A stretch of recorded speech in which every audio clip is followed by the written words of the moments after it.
المبسوط في الوجود كرامه وإحسان. اللهم صل وسلم وبارك وكرم وعظم على نور الأنوار وسر الأسرار وترياك الأخيار ومفتاح باب اليسر سيدنا ومولانا محمد المختار وآله الأطهار وأصحابه الأخيار عدد نعم الله وإفضاله. أما بعد, saya cinta yang saya muliakan para alim ulama, para habaib, para kiai, para asatid, para tokoh masyarakat, segenap para pemerintah, wabil khusus sahibul bait Haji Alfan, mudah-mudahan Allah bantu umur beliau, Allah sehatkan jasmani dan ruhani beliau, Allah permudah urusan dunia akhirat beliau, karena beliau yang menjadi wasilah, beliau yang menjadi perantara kita duduk di majelis yang paling mulia, kita duduk di majelis yang paling agung.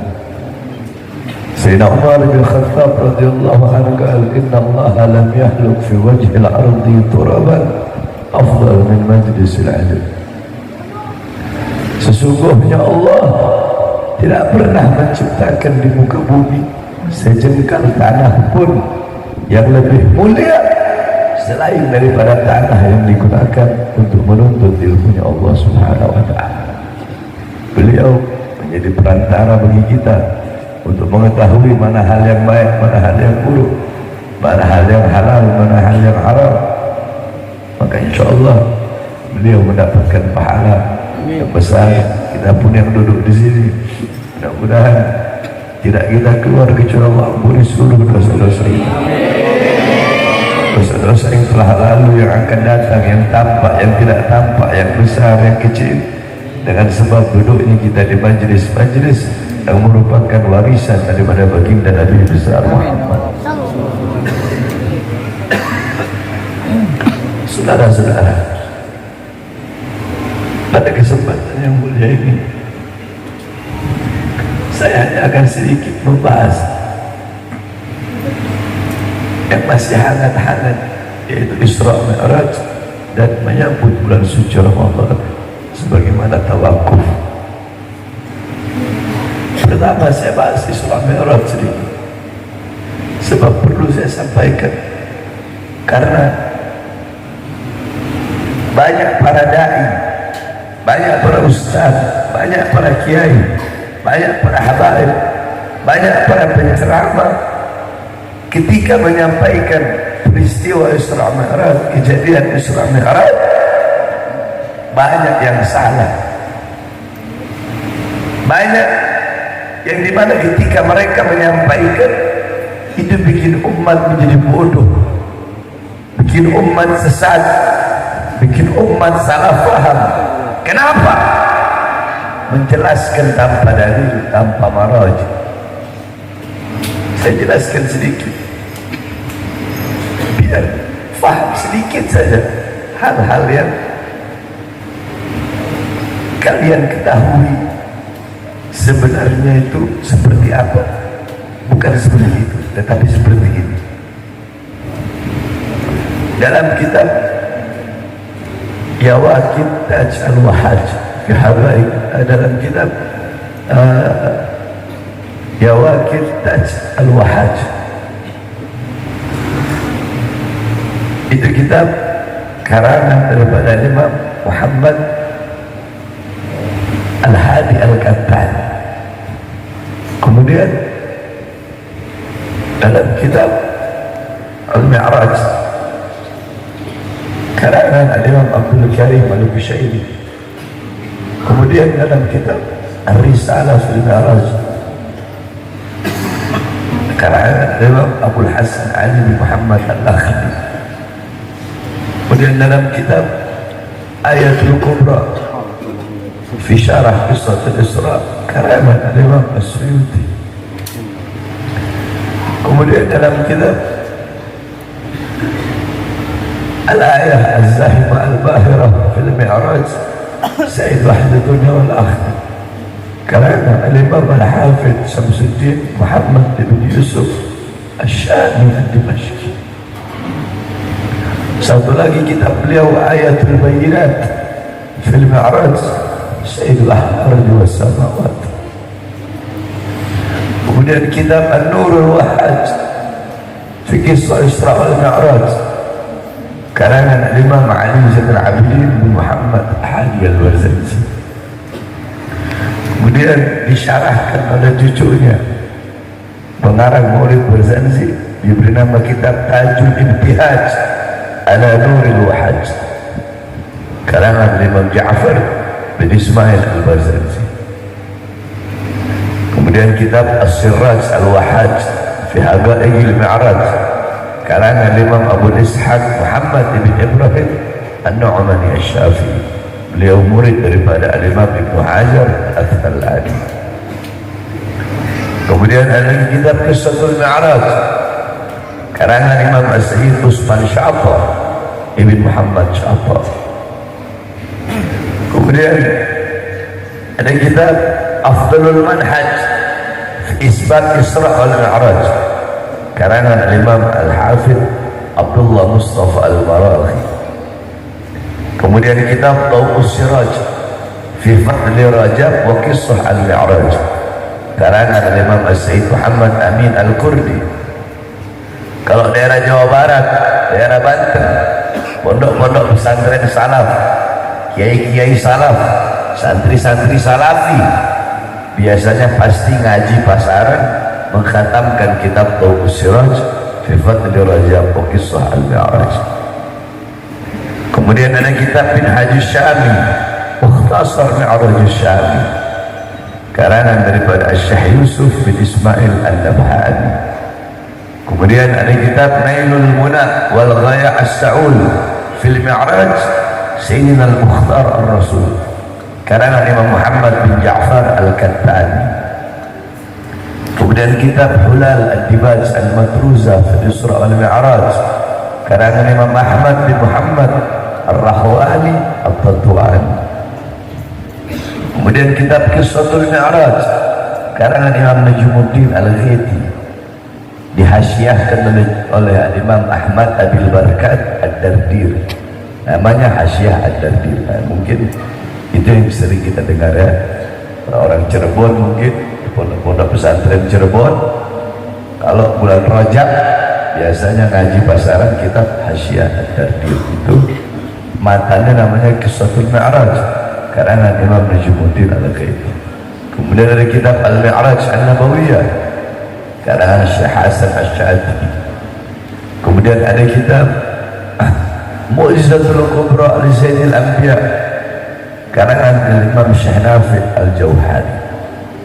Kemudian ada lagi kitab Al-Anwar Al-Bahiyah fil Mi'raj Khairil Bariyah karangan guru besar kami Imam Ahlus Sunnah wal Jamaah Abuya Sayyid Al-Habib Muhammad bin Ali Al-Maliki Al-Hasani Al-Baki radhiyallahu anhu.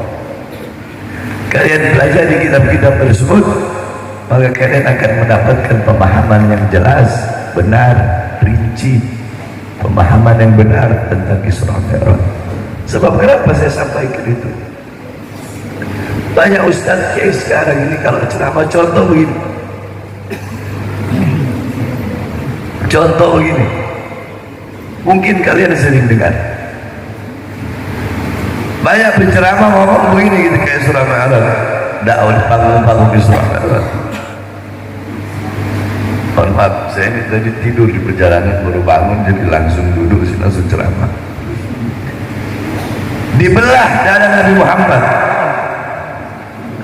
Jibril turun membawa cawan terbuat dari emas yang berisi air dari surga. Dibelah dada Nabi Muhammad.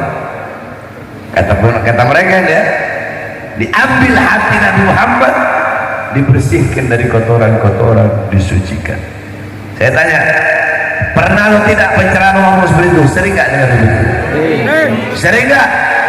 Sering gak? Pernah gak?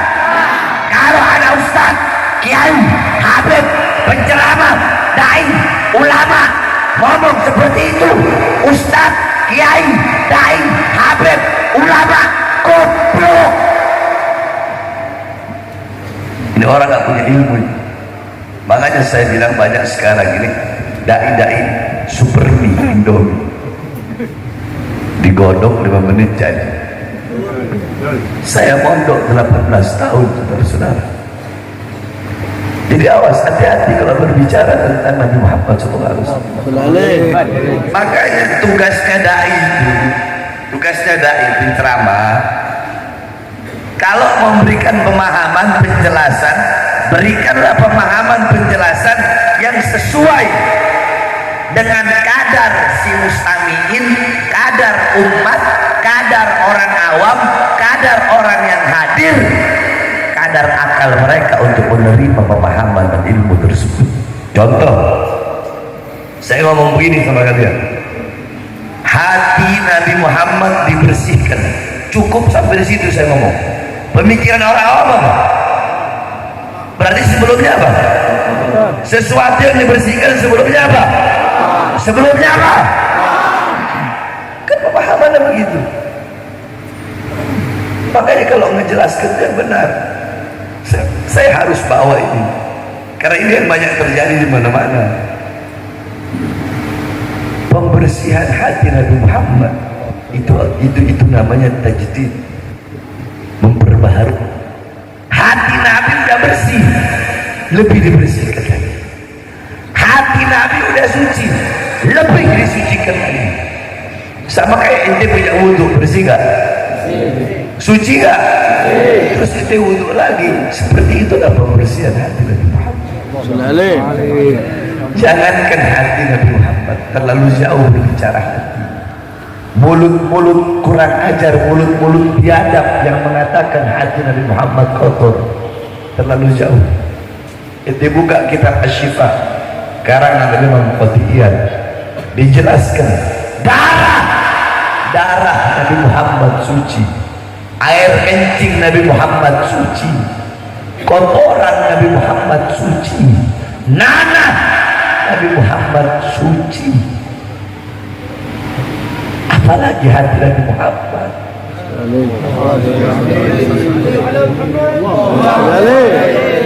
Malik ibn Sinan ketika perang Uhud, kaki Nabi Muhammad SAW berkena anak panah. Sama Malik ibn Sinan dikeluarkan itu anak panah, dikecup. Kata Rasulullah, muntahkan. Tidak ya Rasulullah, darahmu bercampur dengan darahku. Apa? Kata Rasulullah, haram jasadmu disentuh api neraka. Wahai Malik ibn Sinan. Abdullah bin Zubair ketika Rasulullah habis hijab, habis bekam, maka Rasulullah memberikan darahnya kepada Abdullah bin Zubair. Wahai Abdullah bin Zubair, buang darah ini di tempat yang tidak dilihat oleh siapapun. Di bawah itu darah, dia lihat nggak ada kanan, nggak ada orang, kiri nggak ada orang, dia minum darah Nabi Muhammad. Dia datang, ya Rasulullah, sudah aku buang. Di mana? Di tempat yang nggak dilihat oleh siapapun. Di mana? Di perut. Siapa yang mau lihat di perut Rasulullah? Apa kata Rasulullah? Haram jasadmu disentuh api neraka. Darah Nabi suci, air kencingnya suci. Bahkan Ummu Salamah pernah tidak sengaja meminum air kencing Nabi.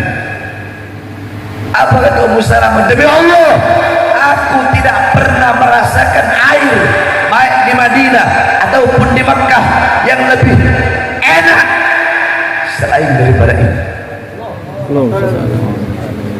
Kalau air kencingnya Nabi aja suci, bagaimana hatinya? Makanya awas, hati-hati berbicara tentang hati baginda Nabi besar Muhammad. Yang pertama. Yang kedua,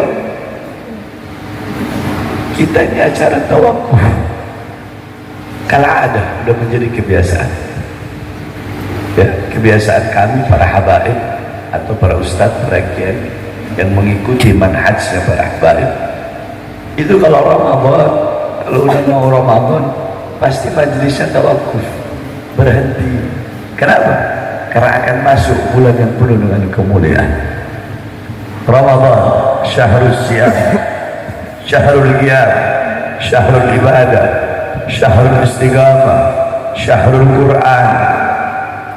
Ramadan bulan yang penuh dengan kemuliaan, bulan yang penuh dengan keutamaan, bulan kita beribadah, bulan kita bangun, bulan untuk kita beramal, bulan yang dimana di bulan tersebut Allah memberikan rahmat lebih banyak dibandingkan dengan bulan-bulan yang lain.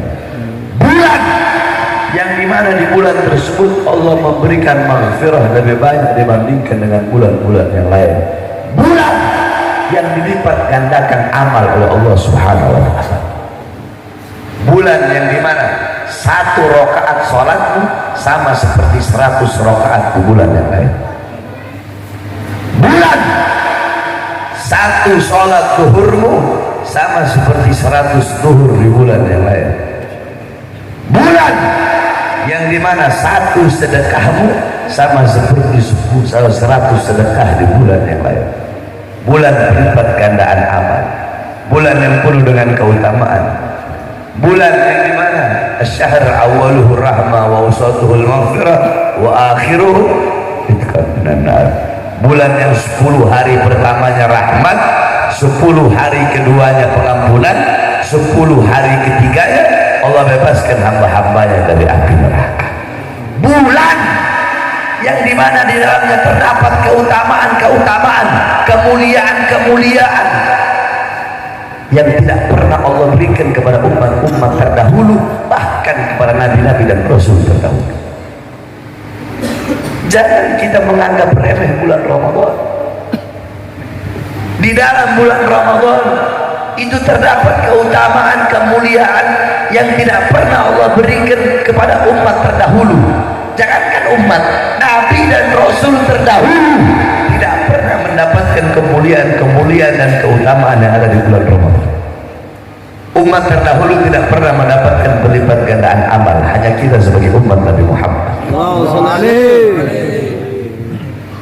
Umat zaman dulu Bani Israel kalau mereka berbuat dosa besar, maka mereka harus mencari tebing yang tinggi, loncat ke bawah sampai mati, baru Allah ampuni dosa mereka. Kita berbuat dosa besar cukup bertobat kepada Allah, tobat nasuha. Bani Israel, umat terdahulu, kalau badan mereka, tubuh mereka terkena najis besar, maka harus dihilangkan bersama kulit-kulitnya. Kita Allah kasih keringanan, kemudahan. Apabila terkena najis, cukup 7 kali basuhan, salah satunya dengan tanah. Makanya jangan heran kenapa para nabi, para rasul ingin menjadi umat Nabi Muhammad.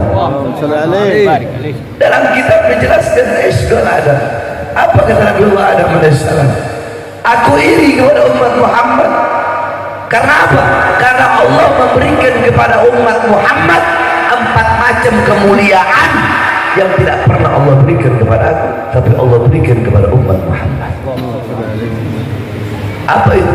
Yang pertama kata Nabi Adam, ketika aku memakan buah khuldi, Allah murka, Allah marah. Aku bertobat kepada Allah. Dalam riwayat ada ulama mengatakan 450 tahun, ada yang mengatakan selama 360 tahun. Selama itu aku bertaubat kepada Allah, Allah belum terima taubatku. Ketika aku berada di kota Mekah, baru Allah terima taubat.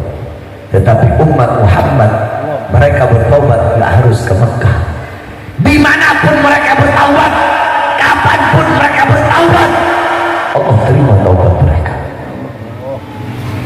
Ini tidak Allah berikan kepada aku, tapi Allah berikan kepada umat Muhammad. Yang kedua, ketika aku memakan buah khuldi, Allah pisahkan aku dengan istriku Hawa selama ratusan tahun. Tetapi umat Muhammad pagi, siang, sore, malam berbuat dosa, berbuat maksiat, tapi tidak Allah pisahkan mereka dengan anak dan istri mereka. Yang ketiga kata Nabi Allah Adam, aku berbuat salah dalam keadaan berpakaian, Aku makan itu buah khuldi sehingga aku dalam keadaan telanjang. Tiba-tiba Allah lepaskan pakaianku. Umat Muhammad kebalik, mereka melacur, mereka berzina dalam keadaan telanjang, tapi tetap Allah beri mereka pakaian. Allah tutup aib mereka, Allah tutup keburukan mereka. Aku berbuat salah dalam keadaan berpakaian, Allah lepaskan pakaianku sehingga aku dalam keadaan telanjang. Yang keempat, aku berbuat salah di sorga. Berbuat salah di sorga Allah turunkan ke dunia. Nabi Adam dalam riwayat Allah turunkan di bawah kaki gunung Himalaya di India. Siti Hawa di Jeddah, Iblis di Basrah. Aku berbuat salah di sorga, Allah turunkan di India. Apa Allah turunkan di dunia? Umat Muhammad kebalik, berbuat dosa di dunia, tapi kalau bertaubat mati husnul khotimah Allah masukkan ke sorga. Aku berbuat salah di sorga, Allah keluarkan ke dunia. Umat Muhammad berbuat salah di dunia, Allah masukkan ke sorga. Sungguh aku iri kepada umat Muhammad. Musa alaihissalam, Nabi Allah Musa naik ke atas Tur Sina, bukit Sina. Nabi Musa berkata, ya Allah, ya Allah, aku ingin melihat cahayamu, aku ingin melihat zatmu. Apa kata Allah? Wahai Musa, kau tidak akan kuat, kau tidak akan sanggup, kau akan hancur, binasa, kau akan jadi debu, kau akan jadi abu. Ketahuilah, antara diriku dengan hamba-hambaku ditutupi dengan 70.000 hijab, 70.000 penghalang.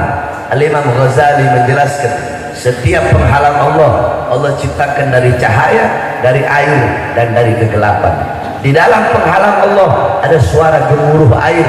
Andaikan Allah perdengarkan kepada gunung suara gemuruh air itu, gunung akan hancur, tidak muncul sampai datangnya hari kiamat. Andaikan Allah perdengarkan suara gemuruh air yang ada dalam gunung itu, apa yang ada dalam penghalangnya kepada kita manusia, hati kita akan copot keluar dari badan. Dan ketahuilah wahai Musa, 70.000 penghalang ini tidak akan aku buka untuk siapapun kecuali untuk Muhammad dan untuk umat Muhammad. Apa kata Nabi Musa? Ya Allah, ya Rabb, aku tidak bisa menjadi Muhammad, maka jadikanlah aku bagian daripada umat Muhammad. Kalian tanpa diminta, para nabi, para rasul ingin menjadi umat Nabi Muhammad karena begitu banyak kemuliaan, keutamaan yang Allah berikan kepada kita, salah satunya Ramadan. Kalian tanpa diminta, kalian dilahirkan sebagai umat Nabi Muhammad. Maka sebelum datang Ramadan, tazkiyatun nafs, tathhirul qulub, bersihkan kau punya jiwa, bersihkan, sucikan kau punya hati. Masuk bulan Ramadan, benar-benar engkau niatkan beribadah, mujahadah, riyadhah, ibadah. Habiskan pagi, siang, sore, malammu dengan membaca Al-Quran, dengan membaca aurat, dengan taqarrub ilallah, mendekatkan diri kepada Allah. Dan bulan Ramadan juga adalah bulan peperangan, bulan berjihad, bahkan jihad yang paling utama, jihad yang paling besar. Loh, kok bisa begitu ya?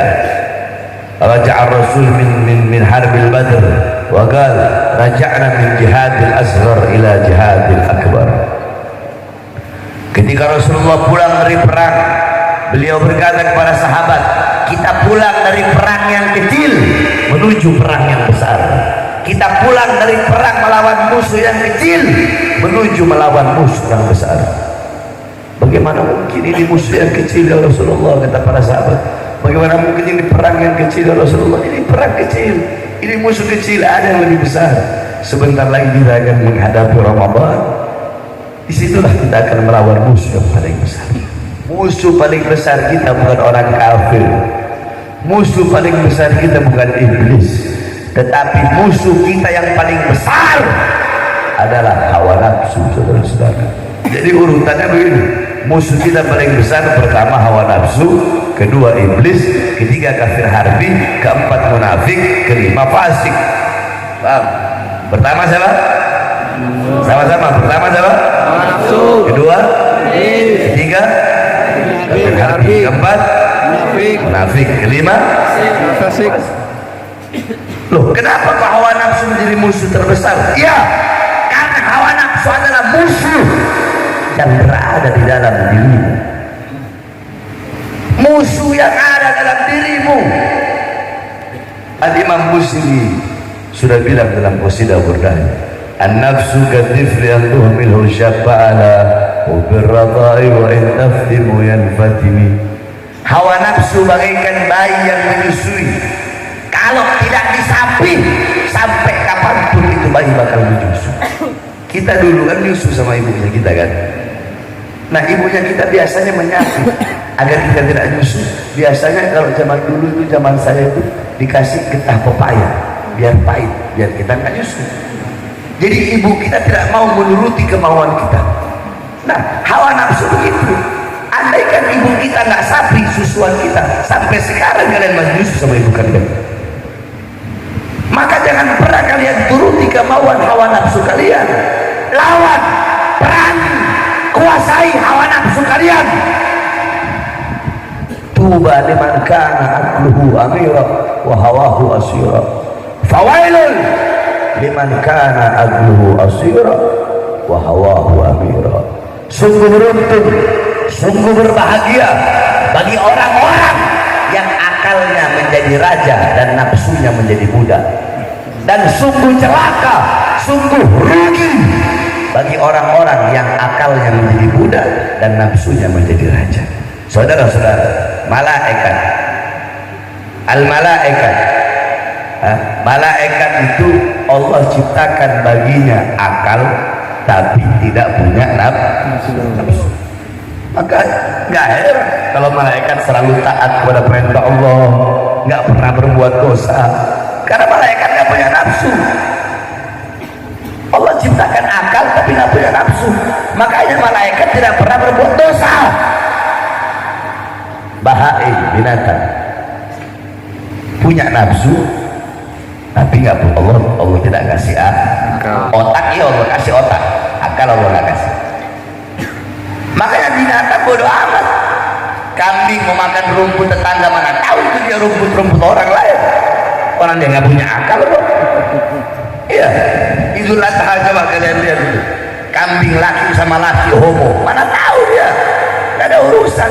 Saya tanya, apakah nanti di akhirat Allah bakal tanya, anjing, babi, sudahkah kamu sholat? Allah bakal kayak gitu. Anjing, babi, kenapa kamu nyolong uang rakyat? Allah bakal nanya gitu. Anjing, babi, kenapa kamu bohongi rakyat? Allah bakal nanya gitu. Anjing, babi, kenapa kamu jadi penjilat pejabat, penjilat pemerintah sehingga menjual ayat-ayat Allah dengan harga yang murah demi kepentingan dunia? Apakah Allah bakal nanya gitu?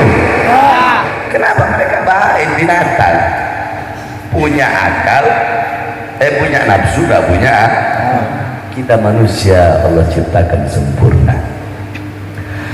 Apa-apa yang tidak dipunya oleh malaikat kita punya. Apa?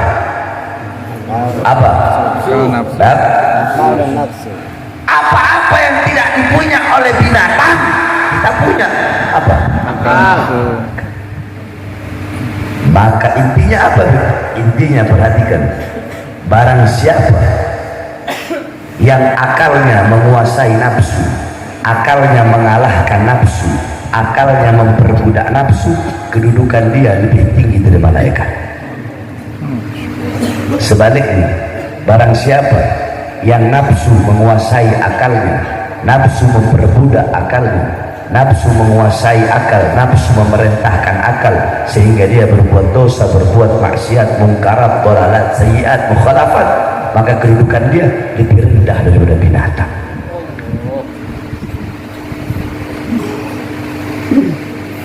Lawan kau punya nafsu. Anna syahwata tusayyirul muluka abida wasabra yusayyirul abida muluka. Hawa nafsu, syahwat bisa menjadikan raja bisa menjadi budak. Posisi atas bisa langsung hancur, anjlok gara-gara hawa nafsu. Sebaliknya kesabaran, Ramadan bulan bagi kita melatih kesabaran. Kesabaran bisa menjadikan seorang budak menjadi raja. Alam tara Yusuf wa Zulaikha, tidak pernahkah kalian melihat mendengar cerita Nabi Yusuf dan Siti Zulaikha? Siti Zulaikha hawa nafsu syahwatnya menggebu-gebu kepada Nabi Allah Yusuf, sehingga yang awalnya istri Perdana Menteri, punya pangkat, punya jabatan, punya istana, awalnya sehingga itu awalnya begitu, akhirnya jadi budak, jadi pengemis, jadi orang gila.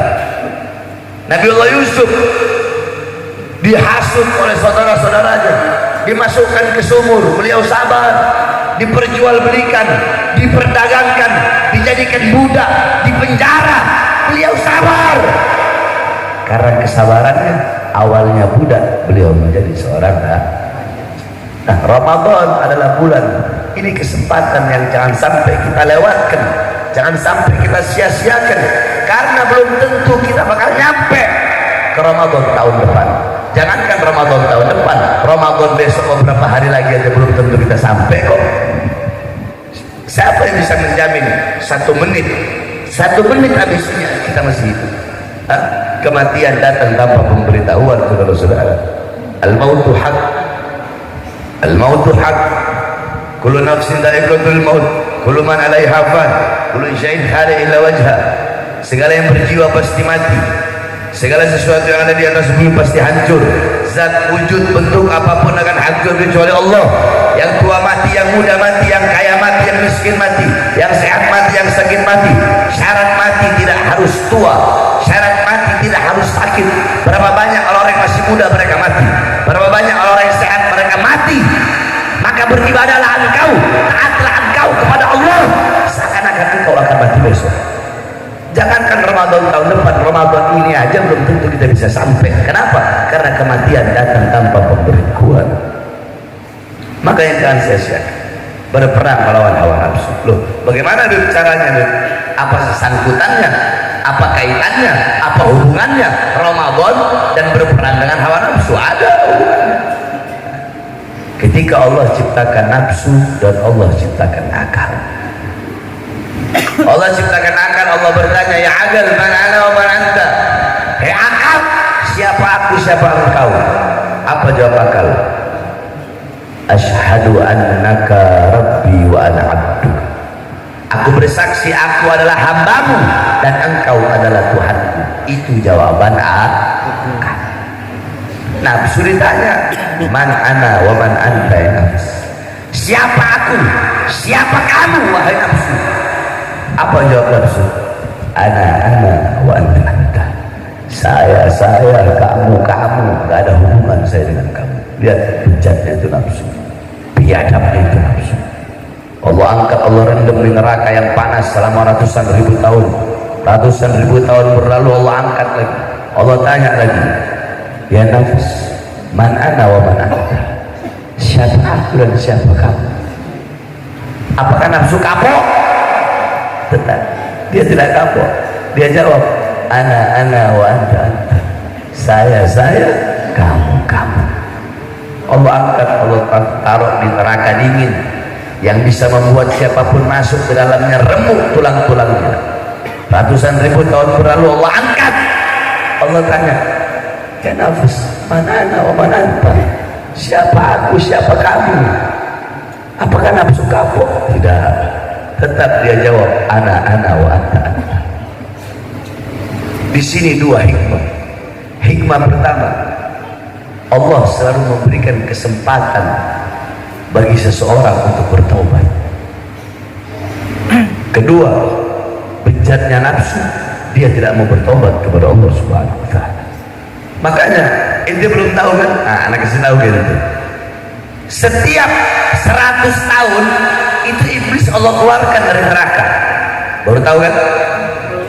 Setiap jarak 100 tahun iblis Allah keluarkan dari neraka. Nabi Adam Allah keluarkan dari sorga, Allah pertemukan di satu tempat yang gak ada yang tahu. Terus Allah bilang, iblis, sujud sama Adam, aku ampuni dosa kamu. Berarti kan Allah masih memberikan kesempatan kepada iblis untuk bertaubat. Setiap jarak 100 tahun.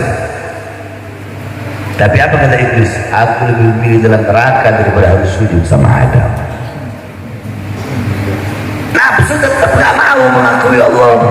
Akhirnya Allah masukkan di neraka, yang dimana siapapun yang masuk dalam neraka tersebut bisa menjadi lapar. Ketika dia masuk dalam neraka itu, dia akan merasakan kelaparan yang dahsyat. Baru masuk beberapa saat nafsu berkata, kafa yakfi, cukup. Asyhadu annaka rabbi wa ana abduk. Aku bersaksi engkau Tuhanku dan aku hambamu. Ribuan tahun kau taruh aku di neraka yang panas, aku sanggup. Ribuan tahun kau taruh aku di neraka yang dingin, aku sanggup. Tapi neraka ini, neraka yang membuat aku lapar, aku tidak sanggup. Nafsu dikalahkan hanya dengan satu cara, riyadhah, melatih diri dengan menahan diri daripada makan dan minum. Makanya coba kau lihat ulama zaman dulu tuh. Ulama zaman dulu beda sama ulama sekarang. Ulama sekarang perutnya begini. Habib Zain bin Ibrahim bin Smith, Madinah. Satu saat beliau sakit lambungnya. Ketika sakit, beliau pergi periksa ke dokter. Kata dokter apa ketika di USG? Habib, seumur saya jadi dokter, baru ini saya lihat ada orang yang lambungnya seperti lambung bayi. Kecilnya lambung itu kayak lambung bayi. Kata Habib Zain, kenapa anak bisa sakit? Iya, Habib biasanya tiap hari makan apa? Anak tiap hari cuma makan kurma satu. Terus kok bisa sakit? Tadi anak bertamu ke rumah orang, itu orang menyediakan makanan. Anak gak enak kalau anak gak tolak. Kalau anak tolak gak enak, anak cuma makan sedikit. Karena kelebihan masuk makanan yang biasanya masuk satu kurma, kelebihan makanan, karena itulah membuat beliau sakit. Paham? Jadi dia kemujahadah lawan punya hawa nafsu. Jadi enggak, orang sekarang banyak puasa. Kau puasa bukan enggak, tetapi yang kau dapatkan hanya lapar dan haus. Kenapa? Karena kau tidak tahu inti puasa itu apa. Nanti lebaran, Id, Yaumul Falah, hari kemenangan. Apakah kau pikir lebaran, hari kemenangan, milik orang-orang yang menahan lapar, dari menahan diri dari lapar dan haus? Bukan, saudara-saudara. Lebaran bukan milik orang-orang yang menahan diri dari lapar dan haus. Hakikat puasa bukan menahan diri dari lapar dan haus. Banyak orang sekarang puasa, tapi keduanya memandang hal-hal yang haram. Puasa, tapi telinganya mendengar perkara-perkara yang haram. Puasa, tapi lidahnya berdusta, berbohong, namimah, ghibah, fitnah. Puasa, tapi yang berdagang melebihkan timbangannya, curang dalam dagangnya. Yang punya tangan tetap merampas hak orang lain, curang dalam kerjaannya. Yang punya kaki melangkahkan kakinya ke tempat-tempat yang haram. Puasa, tapi hatinya riya, sombong, hasud, ujub, sehingga yang didapatkan hanyalah lapar dan haus. Terus bagaimana harusnya? Puasa bukan hanya menahan diri dari lapar dan haus, akan tetapi menahan jawarih, menahan anggota tubuh, dohir dan batin, mempuasakan dohir dan batin dari perkara-perkara yang diharamkan oleh Allah Subhanahu wa ta'ala. Jadi bukan hanya menahan diri dari lapar dan haus, tapi menahan kedua matamu, menahan telingamu, hidungmu, mulutmu, tanganmu, kakimu, kemaluanmu, perutmu, menahan hatimu dan seluruh anggota tubuhmu dari perkara-perkara yang diharamkan oleh Allah. Itulah intisari dari puasa, dan itulah orang-orang yang mendapatkan kemenangan di bulan puasa adalah orang-orang yang menang melawan hawa nafsu dan syahwatnya. Paham? Maka itulah diadakan acara tawakufan agar kita bisa fokus untuk beribadah di bulan puasa. Wasiat saya terakhir, Saudara-saudara, saya ingin bertanya kepada kalian, apa yang telah kalian perjuangkan untuk Islam? Apa yang telah kalian korbankan untuk Islam? Apa yang telah kalian korbankan untuk bangsa, untuk agama, untuk rakyat? Saya tanya jawab. Apakah pernah kalian dipenjara 9 kali? Pernah tangan kalian diborgol, perut kalian diborgol, kaki kalian diborgol? Pernah ketika kalian di tol, mobil kalian ditembak? Pernah ada upaya-upaya pembunuhan terhadap kalian seperti diracun atau segala macam? Terus apa telah kalian korbankan untuk agama, untuk Islam, untuk bangsa, untuk rakyat? Lihat Habib Rizik. Habib Rizik di masa tuanya organisasinya dibubarkan, dizolimi. 6 laskarnya, 6 pengawalnya dibunuh, dibantai dengan tinggi, ditembak sampai mati. 6 pemuda itu mengorbankan nyawanya, jiwanya, demi siapa? Demi anak cucu Rasulullah yang menegakkan Islam. Kita apa yang telah kita korbankan? Saya tahun 2009 masuk penjara, kasus kota. 2010 saya masuk penjara, kasus Bapriu. 2011 saya masuk penjara, kasus Ahmadiyah. 2012 saya masuk penjara, kasus Demos. 2018 saya masuk penjara, kasus Habib palsu. 2020 bebas, siang bebas, malam saya ceramah, besoknya saya dibawa ke satu penjara yang adanya di tengah-tengah pulau di Nusa Kambangan.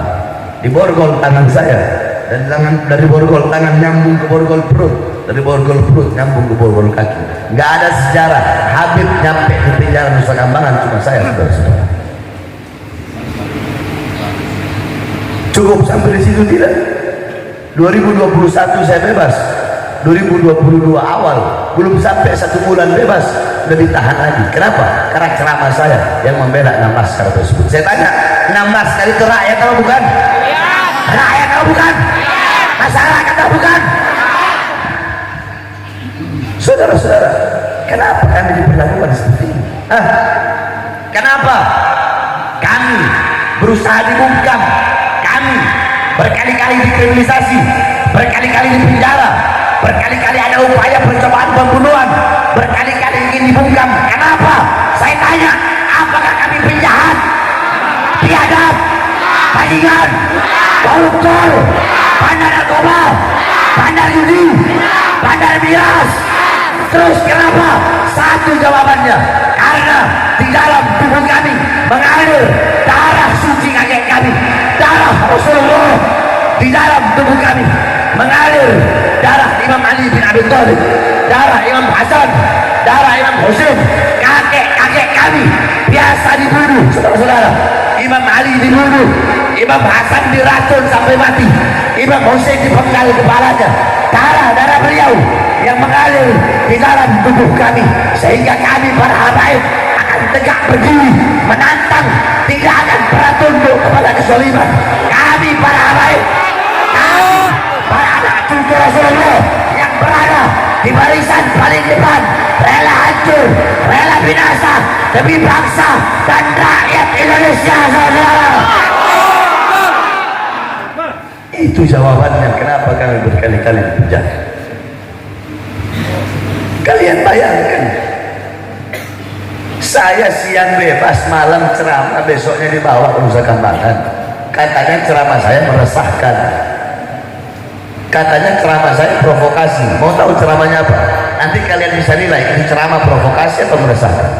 Awal-awal corona saya sampaikan, hei para pejabat, hei presiden, hei pemerintah, hei pejabat, hei aparat, di masa corona rakyat kalian kurung dalam rumah, masyarakat kalian tidak boleh keluar, tapi tidak kalian penuhi kebutuhan-kebutuhan pokoknya. Itu provokasi, provokasi, provokasi, ibu-ibu, provokasi. Itu meresahkan, meresahkan, meresahkan atau pembelaan? Meresahkan atau pembelaan? Terus yang goblok siapa? Saya apa mereka? Yang tolol siapa? Saya apa mereka? Yang nggak sekolah siapa? Saya apa mereka? Itu yang pertama. Saya heran, ceramah begini kok dibilang meresahkan, padahal yang saya bela rakyat. Ini orang makin hari kok makin goblok ya. Yang kedua saya bilang, mal-mal, hotel-hotel, perusahaan-perusahaan milik-milik asing tetap buka di masa corona, tapi warung-warung kecil, toko-toko kecil milik pribumi kalian paksa untuk tutup. Salah saya ngomong seperti itu? Provokasi itu? Provokasi? Meresahkan? Meresahkan? Meresahkan? Terus yang goblok siapa? Yang bodoh siapa? Yang gak sekolah siapa? Yang tolol siapa? Yang ketiga saya bilang, apa kata saya? Berapa banyak pengangguran anak-anak muda yang tidak punya kerjaan, akan tetapi tenaga kerja terus kalian kirim dari Cina ke daerah Morowali di masa corona. Salah, provokasi, meresahkan, atau kalian merasa terwakili dengan ceramah itu? Terwakili nggak? Terwakili nggak? Terwakili nggak? Yang saya bela siapa? Diri saya, keluarga saya, murid saya, kelompok saya, golongan saya, atau rakyat? Siapa? Yang saya bela rakyat yang susah, rakyat yang menderita, rakyat yang kelaparan, rakyat yang kehausan, rakyat yang tidak disejahterakan, rakyat yang tidak dimakmurkan, rakyat yang dibohongi, rakyat yang dicurangi, rakyat yang jadi budak di negaranya sendiri. Itu yang saya bela. Makanya saya bersumpah demi Allah, Pak Harun bin Smith tidak akan pernah capek, tidak akan pernah lelah, tidak akan pernah bisa dibungkam sampai kapanpun. Suara-suara kebenaran, suara-suara keadilan yang saya sampaikan tidak akan pernah bisa dibungkam. Pak Harun bin Smith bersumpah demi Allah, untuk Islam, untuk bangsa, untuk rakyat, jangankan hanya di penjara, nyawa saya, jiwa saya, darah saya murah harganya, tumpah untuk bangsa dan rakyat Indonesia. Allah Akbar, Allah Akbar, Allah Akbar. Pemuda Cirebon siap hancur demi Indonesia, siap binasa demi Indonesia. Allah Akbar. Indonesia merdeka, merdeka, merdeka. Mudah-mudahan Allah jadikan pejabat yang baik,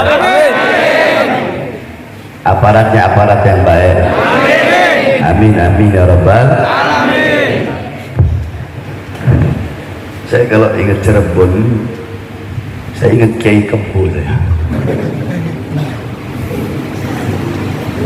tahu Kiai Kempo? Nggak tahu? Nggak usah tahu. Lihat aja sidangnya saya. Sebab saya kan jarang ceramah Cirebon. Berapa lama terakhir dulu, berapa lama di tempat bin Yahya itu. Di mana? Berapa tahun lalu?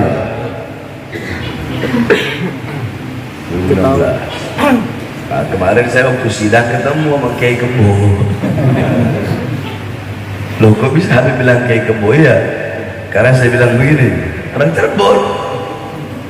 Saya bilang, Kiai, ente anak kasih dalil, ente gak paham ya, anak kasih dalil ini gak paham, kasih dalil ini gak paham, kasih dalil ini gak paham. Jadi begini Kiai, ada satu cerita, ada seorang pejuang, tapi ketika dikejar oleh kerbau, ini pejuang lari, padahal dia bisa mengalahkan dan menjatuhkan kerbau. Orang-orang bertanya, wahai pejuang, kenapa kau lari? Hah?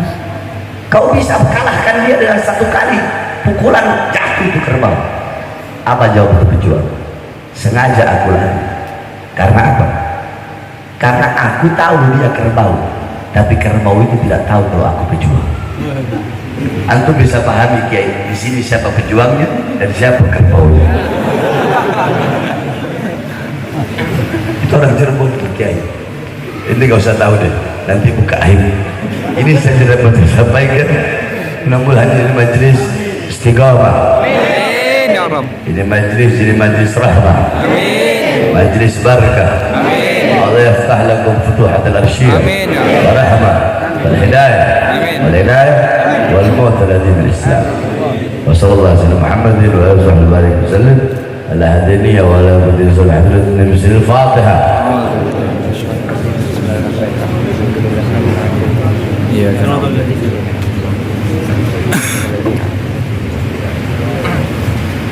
Sebelum saya tutup, saudara-saudara, saya ini sedang bangun pondok pesantren. Pondok pesantren saya haram jada terima bantuan dari pemerintah. Loh, enggak. Bukan berarti kalau ada pondok yang terima bantuan terus salah. Enggak apa-apa. Oh, boleh, justru pemerintah itu wajib ngasih buat pesantren. Cuma saya ikhtiar, berhati-hati, saya nggak mau. Itu kehati-hatian saya. Saya memang nggak mau. Kalau saya terima, saya khawatir akan tertanam dalam hati saya rasa untuk mendiamkan kezalimannya. Beb, itu gubernur, itu menteri, itu presiden, nggak benar tuh Beb. Kenapa nggak ditegur? Nggak enak menegur. Kemarin habis dikasih amplop 1 miliar. Nggak enak menegur. Kemarin habis dikasih semen 100.000 sak. Banyak nggak yang ini? Banyak nggak? Makanya saya nggak mau. Kalau saya terima, nanti ceramahnya saya, oh pejabat itu Masya Allah amanah, mensejahterakan rakyat. Maka saya harapkan hadirin yang hadir untuk mengeluarkan hartanya di jalan Allah. Ingat, tidak ada harta yang bisa menyelamatkanmu dalam kubur kecuali harta yang dikeluarkan di jalan Allah. Engkau nanam sekarang, di kubur kau panen. Kalau nanamnya dikit, manennya banyak, manennya Banyak. Untuk urusan dunia itu orang nggak tanggung-tanggung. Untuk pondok pesantren ngasihnya 10.000, 20.000. Ibu beli make up 500.000. Buat pesantren ngasih 10.000. Siap keluarkan hartanya? Siap keluarkan hartanya? Ini di sini apal Rasulullah Rasulullah? Apal nggak? Apa? Sama-sama kita nyanyi Rasulullah Rasulullah ya. Ada akhirnya? Ada. Ya akhir. Ayo, semuanya keras. Ekspat. Sambil panitia pakai sorban ya. Prajurit pembela Rasulullah, bangkitlah untuk agama, bangkitlah untuk negara, satukan hati, satukan kita. Yang punya flash, keluarkan flashnya. Di depan mata, lawan dia sampai benar, berkara untuk agama dan negara, dan kita sopan dia. Yang punya flash, keluarkan flashnya. Maju!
Allah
Assalamualaikum warahmatullahi wabarakatuh. Waalaikumsalam warahmatullahi wabarakatuh.